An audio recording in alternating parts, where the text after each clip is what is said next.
Les employés d'urgence santé, bon après-midi, Madame Bélanger. Bon après-midi, merci de me recevoir. Comment ça va, Madame Bélanger? Ça va fatiguer. Ça va fatiguer, Ça hein? va fatiguer comme mes collègues de travail. Ouais, ouais, ouais. Et on annonce une grève éventuellement des employés d'urgence santé et c'est déjà commencé ou c'est juste l'annonce qui est faite?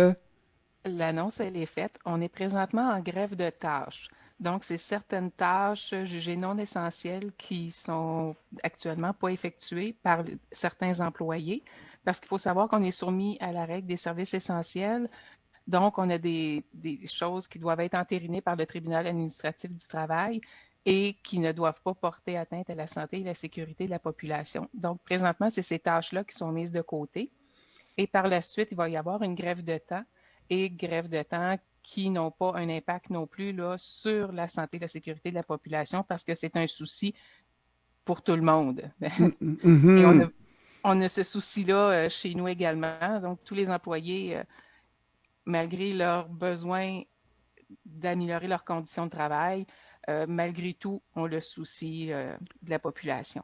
Ouais, ouais, ouais, ouais. Et puis maintenant, est-ce qu'il y a une possibilité d'éviter la grève de manière effective? Parce que on sait déjà qu'il y a un manque d'effectifs dans le réseau de la santé. Si on tombe en grève, littéralement, on va crouler dans le système, n'est-ce pas? Si tout ce beau monde est en grève, alors là, hein, on prendra les mesures qu'on voudra, les lois spéciales qu'on voudra, mais pendant un moment, on va avoir énormément de difficultés et c'est la population qui va en souffrir.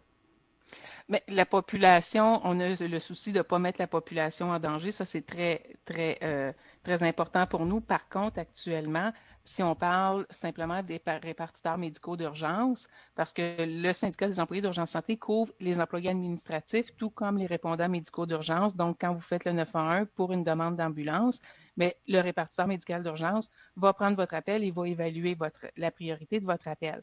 Par contre, on est extrêmement en sous-effectif actuellement. Très régulièrement, on est à la moitié des effectifs sur le plancher. Donc, ces gens-là sont débordés. C'est appel par-dessus appel. C'est un travail qu'il faut savoir qui est émotionnellement très exigeant. Euh, on n'a pas simplement des petits appels pour des mots bénins, on a des graves appels dont la vie de l'appelant peut être en danger. On parle d'arrêt cardio-respiratoire, on parle d'accident de la route, il y a des accouchements aussi. C'est généralement quelque chose qui est bien, mais parfois ça peut dégénérer rapidement. Donc, les gens ont besoin d'une ambulance. Mais le répondant médical d'urgence qui prend cet appel-là est constamment en demande. Un appel peut durer une minute et demie, 2 minutes, mais c'est comme ça pendant 8 heures durant tout leur quart de travail, parfois même plus longtemps parce qu'il y a du temps supplémentaire obligatoire. C'est pas réservé aux employés des centres hospitaliers. Ça existe chez nous aussi, le temps supplémentaire obligatoire. Donc, 16 heures, constamment soumis à des appels difficiles, faire la répartition des ambulances parce qu'il faut les envoyer au bon endroit de la meilleure façon, la plus efficacement possible et avec diligence. Donc, nos sens sont constamment aux aguets. Hmm. Urgence Santé fait partie des premiers répondants, pas vrai? Et quand est-ce que la vie ou la mort peut facilement dépendre de l'exactitude dans la réponse, n'est-ce pas, de urgence santé.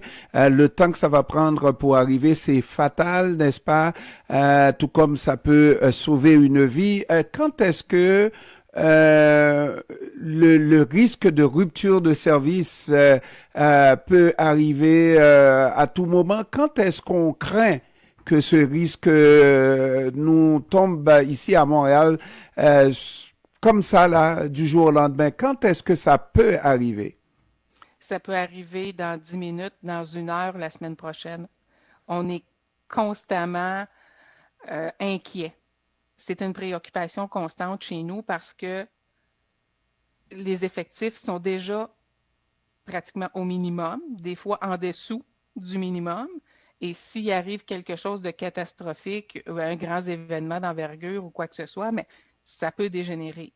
Euh, ça Donc, si je peut comprends bien, on a évité jusqu'à présent la catastrophe, totalement. mais c'est vraiment par hasard, parce que s'il arrive, exemple, un accident, un carambolage sur l'autoroute métropolitaine où on a besoin de plusieurs ambulanciers tout d'un coup, n'est-ce pas, on risque d'avoir des problèmes, c'est ça?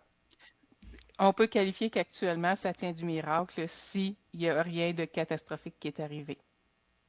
Et maintenant, par rapport à l'État, Urgence Santé, c'est quand même une entreprise semi-privée, c'est une entreprise qui est gérée par le privé, mais qui donne des services à l'État, au gouvernement. Est-ce que le gouvernement a un mot à dire pour qu'on gère Urgence Santé de la meilleure façon qui soit? Dans le fond, oui, on est privé. Par contre, on est soumis sous l'emprise, si on peut utiliser le terme, là, du gouvernement, donc à la table de négociation, mais le Conseil du Trésor est présent. Donc, ceux qui tiennent les cordons de la bourse, c'est le Conseil du Trésor. Et actuellement, au niveau des augmentations salariales, il n'y a aucune avancée qui a été faite. Ce qui offre pour les employés d'urgence santé, c'est 2, donc 2 par année pour 3 ans. Il faut savoir que la convention collective est échue depuis le 30 mars 2020. Donc, on a 2 ans et demi d'échus. Donc, aucune avancée au niveau salarial. On peine à recruter nos employés à ce moment-là, à recruter et surtout les retenir. Et il y a des gens qui ont énormément d'expérience qui quittent pour de meilleures conditions de travail que le Conseil du Trésor n'est même pas en mesure d'offrir à des gens qui font un travail essentiel. C'est pas du luxe d'avoir un service préhospitalier de qualité. Mais quand est-ce que je poserai la question à savoir quel est le modèle que vous voudriez voir appliqué à votre situation parmi les dernières conventions qui ont été signées au niveau de la santé, des Dans le services de fond, santé, oui. je comprends bien votre question. Dans le fond, pour ce qui est des répondants médicaux d'urgence, il faut savoir qu'on fait un travail qui est comparable à ceux du 911, donc ceux qui font le primaire. La- Au niveau des municipalités, quand vous appelez la police, que ce soit à Montréal, Laval ou en banlieue, euh, la différence salariale, elle est considérable. Donc, on peut même pas se comparer actuellement à eux tant le retard est présent. Pour les employés de bureau administratifs, on n'a même pas l'équivalent dans plusieurs titres d'emploi avec ce qui est offert dans le réseau de la santé actuellement. Donc, il y a un retard à tous les niveaux. Allô? Oui, je vous entends. Alors que vous êtes un auxiliaire de la santé, pas vrai? On peut Auxiliaire comparer ça comme ça important, si on oui. veut. Oui, absolument, absolument. Alors, je comprends pas pourquoi subitement votre image devient un petit peu moins brillante, mais on a dit l'essentiel. Annick Bélanger, qui est présidente du syndicat des employés d'Urgence Santé. On espère, je vous souhaite bonne chance et je vous dis merci Oh, aussi d'avoir merci. pris du temps de nous parler. Et puis, on espère effectivement que ça va très bien se passer, pas seulement pour vous, mais pour l'ensemble de la population du territoire du Grand Montréal. Merci beaucoup, Madame Bélanger. Merci. Merci de votre accueil. Merci, au revoir.